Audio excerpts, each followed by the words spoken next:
छोट्या पडद्यावरील मालिका आणि वेब सिरीजमधून घराघरात पोहोचलेली अभिनेत्री प्रिया मराठे हिचं निधन झालंय।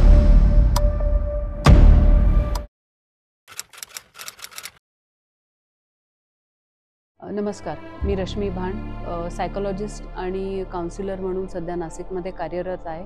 तसेच सर्वायकल कॅन्सर प्रिव्हेंशन फाउंडेशनमध्ये सुद्धा मी काम करते। गौरीपूजनाच्या दिवशी सकाळी न्यूज आली प्रिया मराठेचे निधन। प्रिया मराठे ही मराठी सिनेसृष्टीतली लीडिंग अभिनेत्री आणि तिचे निधन ही खरोखर मनाला सुन्न करणारी गोष्ट होती। ऐकल्यानंतर जो पहिला मनात विचार आला की कॅन्सरची झुंज देताना प्रिया मराठेचे निधन, ही जेव्हा ठळक बातमी मी वाचली तेव्हा मनात कुठेतरी विचार आला की अशा आपल्या आजूबाजूला कितीतरी महिला आहेत की ज्या आज कॅन्सरशी झुंज देत आहेत।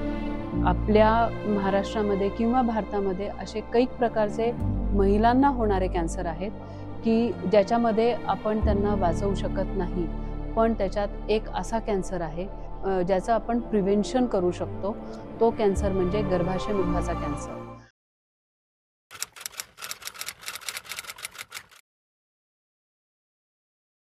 माझी संस्था सर्वायकल कॅन्सर प्रिव्हेंशन फाउंडेशन ही त्याच गर्भाशय मुखाच्या कॅन्सरसाठी काम करते। तो कॅन्सर कसा प्रिव्हेंट होईल याच्यावरती महिलांना मार्गदर्शन करते, तसेच जागोजागी अवेअरनेस प्रोग्राम घेते। तर हा कॅन्सर प्रिव्हेंट कसा करायचा, तर त्याच्यासाठी दोन गोष्टी आहेत। एक वॅक्सिनेशन आहे, HPV वॅक्सिनेशन आहे, आणि दुसरं पॅप्समियर टेस्ट। 9 ते 14 वयोगटातल्या मुलींना आपण वॅक्सिनेशन करतो की ज्यांनी त्यांना फ्युचरमध्ये होणारा गर्भाशय मुखाचा कॅन्सर आपण टाळू शकतो।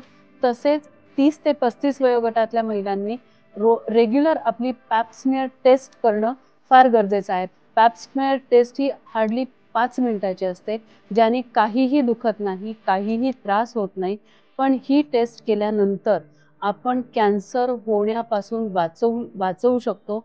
कारण पॅप्समियर टेस्टमध्ये गर्भाशयात कॅन्सर सुरू होण्याच्या अर्ली स्टेजेसचं निदान केलं जातं आणि त्या निदानामुळे आपण कॅन्सर होण्यापासून वाचू शकतो। तर सर्वायकल कॅन्सर प्रिव्हेंशन फाउंडेशन तर्फे माझी ही कळकळीची सर्व महिलांना विनंती आहे की त्यांनी आपल्या घरात जर मुलगी असेल तर मुलीला सर्वायकल कॅन्सरचं वॅक्सिन द्यावं आणि तसेच त्याच्याबरोबर आपली स्वतःची पॅप्समियर टेस्ट करून घ्यावी। धन्यवाद।